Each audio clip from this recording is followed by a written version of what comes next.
माशाअल्लाह ईद वाले दिन ही ईरान ने इजराइल को ईदी दिया है बहुत अच्छे से। आप लोग देखें कितना अच्छा ईदी दिया है इजराइल को ईरान ने। इजराइल ने फ़िलिस्तीन को ख़राब किया, ख़त्म किया, उस तरह ईरान ने इजराइल को ख़त्म करेगा इंशाअल्लाह। दुआ कीजिए आप लोग।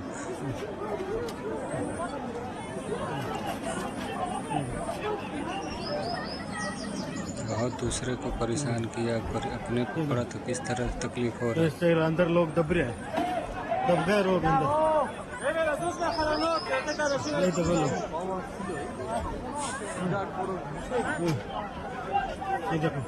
माशाअल्लाह ईरान